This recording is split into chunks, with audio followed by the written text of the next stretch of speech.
1 থেকে 300 এর মধ্যে কতগুলি সংখ্যা 2, 3 অথবা 5 দিয়ে বিভাজ্য নয়? 200 থেকে 900 এর মধ্যে কতগুলি সংখ্যা 2, 5 অথবা 7 দিয়ে বিভাজ্য নয়? এই টাইপের অঙ্ক কী করে সলভ করবে? দেখো, এই টাইপের কোশ্চেন কিন্তু পরীক্ষাতে হামেশাই দেখা যায়। আর এই টাইপের অঙ্ক সলভ করতে গেলে একটা বেসিক জিনিস বুঝতে হবে, সেটা হচ্ছে ধরো আমি 1 থেকে 5 পর্যন্ত সংখ্যাগুলো নিলাম। এর মধ্যে যদি আমি 5 দিয়ে ডিভাইড করার চেষ্টা করি, প্রথম 4টি কিন্তু ডিভাইড হবে না, ডিভাইড হবে কত? লাস্ট 5। ওকে, তাহলে 5 দিয়ে ডিভাইড করলে কতগুলো সংখ্যা থেকে যাবে? 4/5টি। 5টার মধ্যে 4টি সংখ্যা কিন্তু থেকে যাবে, ডিভাইড হবে না। এই কনসেপ্টটা সব জায়গায় অ্যাপ্লাই করতে হবে। এবার আমরা প্রথম অঙ্কটা দেখি। প্রথম অঙ্কে 1 থেকে 300 পর্যন্ত কতগুলো সংখ্যা আছে? 300টি। এই 300টি সংখ্যার মধ্যে 5 দিয়ে ডিভাইড হবে না কতগুলো সংখ্যা, সেটা আমরা বের করি।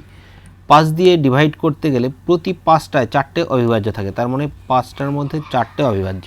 ওকে, পরের পার্ট দেখো, 3 দিয়ে ডিভাইড হবে না কতগুলো? 3 দিয়ে যদি আমি ডিভাইড করার চেষ্টা করি এরকমভাবে, 3টি সংখ্যার মধ্যে 2টি সংখ্যা ডিভাইড হবে না। আবার একইভাবে 2টি সংখ্যার মধ্যে 1টি সংখ্যা ডিভাইড হবে না। এটা সলভ করলে আমাদের অ্যান্সার চলে আসবে।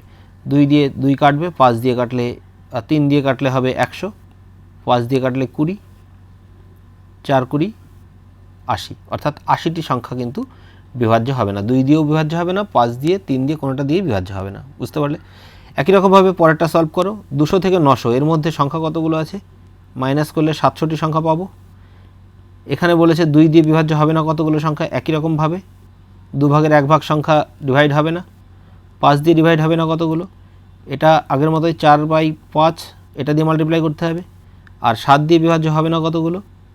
6/7, অর্থাৎ 7টি সংখ্যার মধ্যে 6টি সংখ্যা ডিভাইড হবে না।